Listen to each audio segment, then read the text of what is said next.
menyelesaikan ya. Ya mungkin dari seperti Prof tadi sampaikan dari Ketua DPR menyampaikan bahwa kami menolak kenaikan itu. Saya kira yang disurahkan oleh masyarakat kita kan itu, menolak kenaikan. Ketika itu misalnya sudah menurut seperti ini, ya harusnya tampillah dengan mengatakan bahwa kami menolak kenaikan itu. Apa juga salahnya seperti itu, Prof?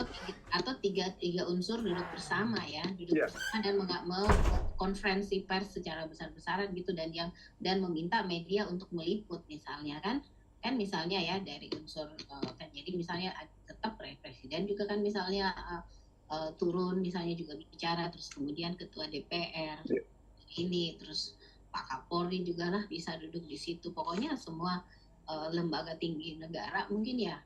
Apakah bisa seperti itu Pak Bupati? Saya kan juga ini bisa bertanya juga ini saya sebagai tadi ini apakah boleh misalnya mereka mungkin nggak mereka duduk bersama? Apakah ketika misalnya dilakukan dan kemudian mengambillah kebijakan yang misalnya yang ini katakan tidak ada kebijakan yang tidak bisa diubah ya, seperti tadi Pak Bahtiar mengatakan kalau misalnya isu yang diprotes itu adalah kenaikan ini, bolehlah mungkin dipending dulu ya, mungkin seperti itu. Bagaimana?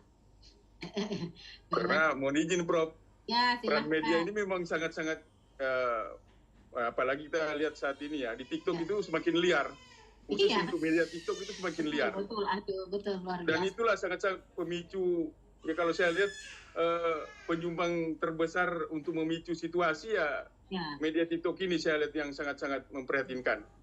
Makanya sebenarnya saya sepakat dengan pemerintah kalau misalnya provider yang ada di luar negeri itu ya harus ada kantornya atau ada yang bisa bertanggung jawab di dalam negeri lah, seperti itu Prof.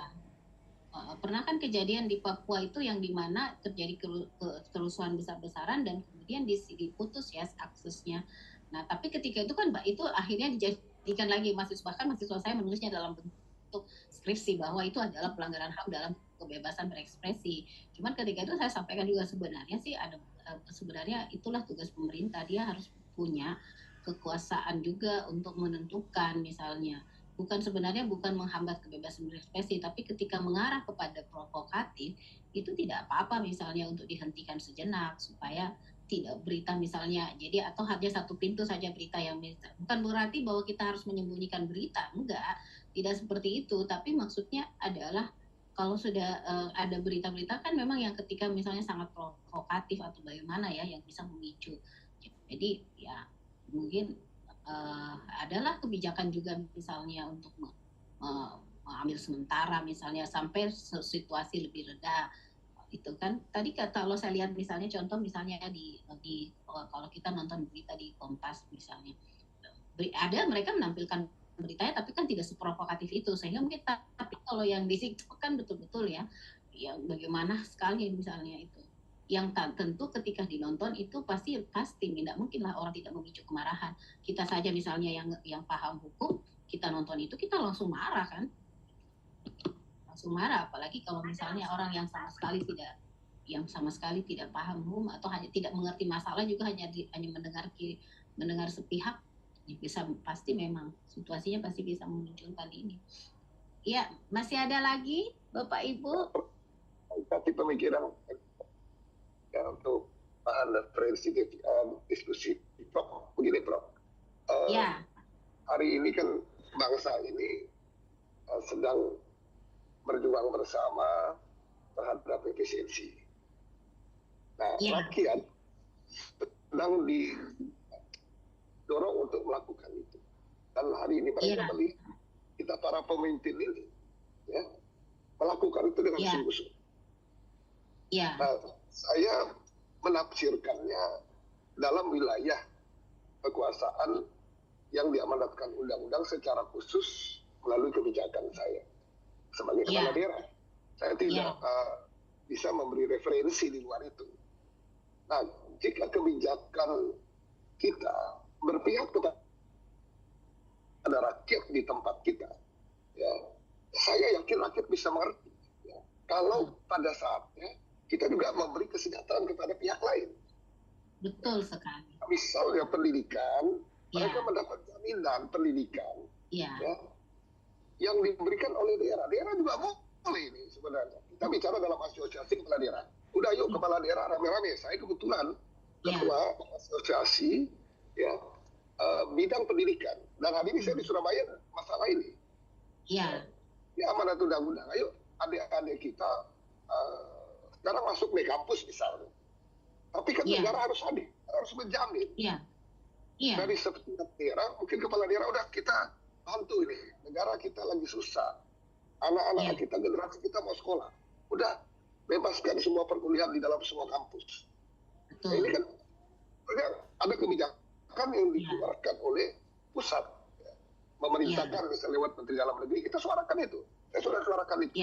Kan gratis. Misalnya dari semua proses pendidikan tadi. Orang-orang tua yang mungkin kehilangan lapangan pekerjaan. Karena uang APBD ke daerah juga berkurang dan seterusnya. Ya, karena efisiensi tadi untuk kebijakan strategis nasional. Nah, jika ini kita lakukan, kita pasti bisa mengurai, paling tidak memberi keyakinan kepada daerah-daerah masing-masing untuk tidak diadu-adu seperti hari ini. Betul Pak. Jadi kan, seolah-olah TNI dan Polri tidak bersatu ini. Ya, jadi kan lokasi yang nanti bisa berbahaya juga gitu. Dan ini bisa berimbas karena rakyat ini memiliki keluarga yang dari TNI, dari Polri juga. Iya, betul sekali. Dan itu juga berada di ya semua pasti ingin mendapat perlindungan HAM. Ingin mendapat perlindungan HAM dengan apa yang terjadi hari ini kan. Nah, jika ini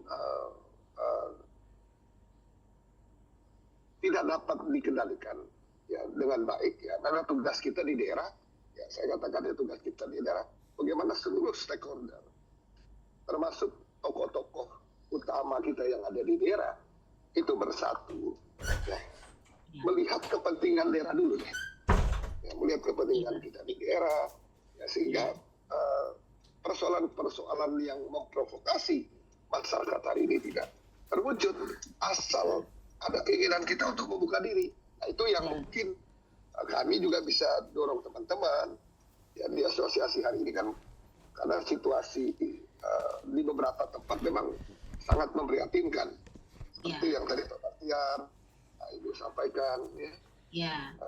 Termasuk hari ini kalau tidak salah di Surabaya ini ada pergerakan juga terhadap Polda. Nah, sementara kan situasi keamanan rakyat ini juga tergantung dengan aparat kepolisian kita hari ini.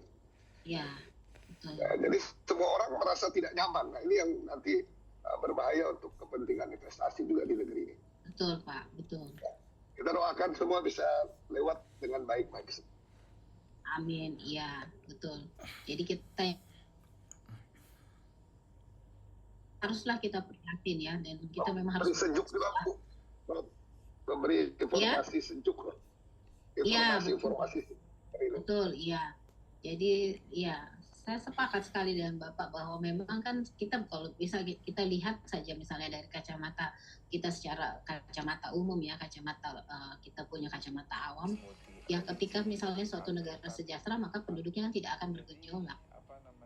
Iya, tapi ketika misalnya warganya tidak sejahtera maka yang terjadi ya seperti misalnya contoh misalnya ada beberapa negara kan yang sudah memberikan contoh dan termasuk hari ini misalnya atau saat ini di Indonesia karena kan seperti itu Pak ya. Karena buktinya misalnya contoh satu masalah misalnya yang terjadi tapi ternyata di akhirnya meluas dan akhirnya diambil kesempatan seperti kayak misalnya penjarahan sampai pagarnya itu ya diangkat, bisanya mereka itu mengambil pagar ya. Luar biasa. Artinya kan kenapa ini juga berarti itu melihat itu secara langsung menampilkan bahwa betapa misalnya memang masyarakat kita memang sangat jauh dari sejahtera. Dan saya sangat senang dengan misalnya Bapak menyampaikan bahwa kalau di Malinau misalnya itu pendidikan, ya itu yang paling penting. Karena apalagi Pak ya misalnya contoh kita kan sudah ratifikasi itu Kovenan Hak Sipil dan Ekonomi Sosial dan Budaya, di mana di Kovenan itu memang dikatakan bahwa pendidikan gratis untuk usia sekolah dasar sampai SMA. Tapi kan ternyata masih sampai hari ini masih juga misalnya ada pungutan-pungutan liar, walaupun saya lihat sekarang sudah mulai lebih maju, kayak misalnya Bapak kan sudah memberikan beasiswa bukan hanya untuk saja yang gratis yang untuk sekolah dasar, tapi juga untuk mahasiswa-mahasiswa, dan itu memang masih butuh, apalagi misalnya biaya perkuliahan saat ini sangat mahal.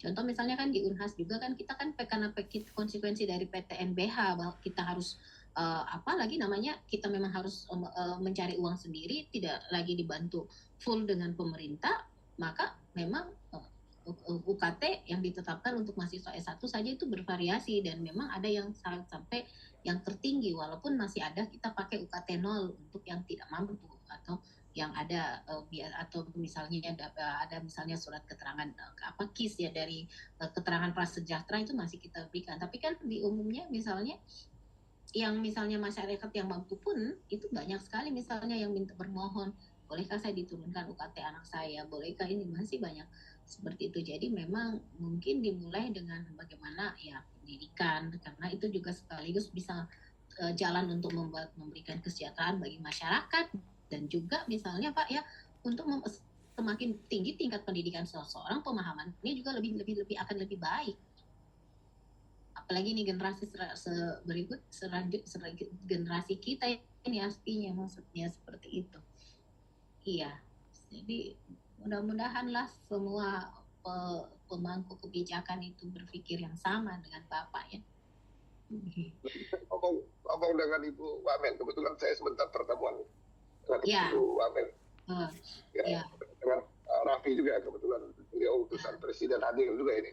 Tapi satu beda dengan saya, nanti saya diskusi, Bu. Ya, karena jangankan itu ya Pak, saya saja punya ada teman dosen kami di Fakultas Hukum itu dia kan harus S3 ya, dan itu ternyata sekarang kan kebijakan negara itu mengurangi beasiswa. Dulu waktu zaman saya S3 Pak, itu kan otomatis ketika kita dosen pegawai negeri itu kita dapat bantuan biaya. Sekarang itu teman saya kasihan itu, padahal dia dosen sudah 10 tahun lebih mengabdi, tapi kan kalau nasib dosen yang begitu untuk misalnya biaya pendidikan S3 itu pasti juga luar biasa kan Pak ya, berat juga. Jadi sampai saya kasihan juga lihat dia, sampai dia menangis, dia sampai hitung-hitung berapa biaya saya ini Prof. Ini saya karena dia kuliahnya di Unair ya, jadi ini kan UKT-nya mahal Prof, terus nanti saya harus kos, bagaimana ini ya. Itu sampai saya pikir, terus saya bilang kamu kenapa nggak dapat beasiswa? Dia bilang sudah, tapi saya nggak lulus karena ternyata sekarang kuota untuk mendapatkan beasiswa itu dibatasi untuk beasiswa S3 atau S2 ya Pak. Nah padahal sementara dia kan dosen, harusnya kan kembali lagi misalnya dulu kebijakan semua dosen itu ya pokoknya kalau dia mau sekolah itu ada, walaupun bantuannya mungkin tidak banyak tapi itu sangat membantu ternyata. Gitu. Nah, jadi nanti tolonglah Bapak sampaikan bahwa untuk mungkin beasiswanya di APBN kita untuk anggaran pendidikan kan sangat besar ya Pak ya, 20%. Gitu. Walaupun misalnya penduduk kita bertambah, tapi ya tetaplah juga itu ya. Itu kan. Iya, ada lagi Bapak Ibu yang lain? Kalau masih adakah Bapak Ibu yang lain mau berdiskusi? Nanti materi saya begitu selesai saya kirimkan ke Ibu Salawati, Ibu ketua kelas ya. Ya, siap ya. Ibu. Ya, kita tidak harus selesai sampai jam 10.30 Bapak Ibu. Jadi kan saya paham, saya pasti ini hari Sabtu dan pasti Bapak dan Ibu pasti akan banyak sekali juga pasti aktif